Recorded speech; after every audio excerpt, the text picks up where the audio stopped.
বাজেটে ব্যাংকিং খাত শক্তিশালী করতে ও অর্থনৈতিক সুশাসন প্রতিষ্ঠায় সরকারের ঘোষণা বাস্তবায়নযোগ্য নয় বলে মনে করেন অর্থনীতিবিদরা। করের আওতা বাড়ানোর মতো পরিবেশ এখনও তৈরি হয়নি জানিয়ে তারা বলেন, বাজেটে বিশাল ঘাটতি পোষাতে রাজস্ব আহরণের উপর নির্ভরতা সুখকর নয়। তবে কর অব্যাহতি এবং কিছু খাতে ভর্তুকির বিষয়কে ইতিবাচক মনে করেন তারা।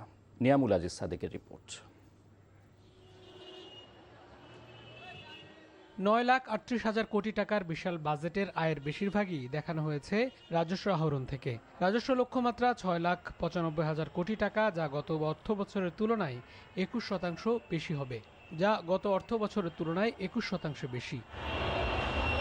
অর্থনীতিবিদরা মনে করেন, মুদ্রাস্ফীতির লাগাম টানা ও অর্থনৈতিক স্থবিরতার কারণে এটি আদায় অনেক বড় চ্যালেঞ্জ। অর্থনীতিবিদ ডক্টর এম আবু ইউসুফ ও অর্থনীতি বিশ্লেষক মাজেদুল হক বলেন, জাতীয় রাজস্ব বোর্ডের কর ভ্যাট আদায়, দক্ষ জনবল নিয়োগ, অটোমেশনে যাওয়া সহ অনেক কাঠামোগত পরিবর্তন ছাড়া এমন লক্ষ্যমাত্রা অর্জন অবাস্তব। রেভিনিউ মোবিলাইজেশনের জন্য যে রিফর্মটা দরকার, সেই রিফর্মটা এখন ট্যাক্স পলিসি এবং ট্যাক্স অ্যাডমিনিস্ট্রেশন, এই যে দুটো ভাগ নিয়ে অনেক দিন থেকে কথা হচ্ছে, কিন্তু সেটিই তো এখন পর্যন্ত হয়নি।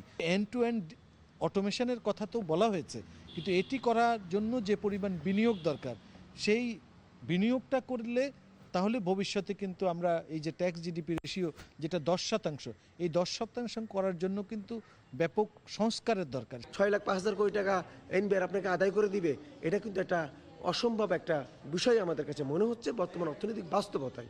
এই যে বাজেট ঘাটতি পূরণ করার জন্য আপনি যে ঋণ নেবেন, সেই ঋণটা কোথা থেকে নেবেন? এটা কি বৈদেশিক উৎস থেকে নেবেন না অভ্যন্তরীণ উৎস থেকে নেবেন? অভ্যন্তরীণ উৎস থেকে নিলে আপনার অর্থনীতি আবার গতিহীন হয়ে যাবে।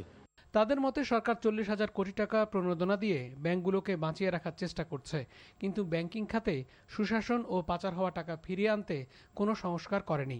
নির্বাচনী ইশতেহারও ছিল একটা সংস্কার কমিশন করা হবে ব্যাংকিং খাত নিয়ে, কিন্তু তার কিন্তু কোনো ডিক্লারেশন আমরা আসলে ওইভাবে বাজেটে দেখিনি। জবাবদিহিমূলক যোগ্যতা ভিত্তিক প্রশাসনিক কাঠামো, কিন্তু সরকারের সেই জন্য যে পলিটিক্যাল কমিটমেন্টটা এবং সেই কমিটমেন্ট অনুযায়ী তার বাস্তবায়ন, সেই বাস্তবায়নের উপরই ডিপেন্ড করবে এর বেনিফিটটা। অর্ধেকের মতন ব্যাংক আপনার ক্যাপিটাল শর্টফলে রয়েছে। আপনি যদি অসুস্থ ব্যাংকিং খাত রেখে যদি অর্থনীতিকে সামনের দিকে এগিয়ে নিতে চান, এটা ভুল ধারণা হবে।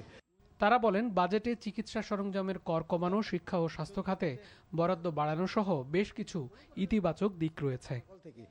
Niamul Aziz Sadek, NTV news, Dhaka.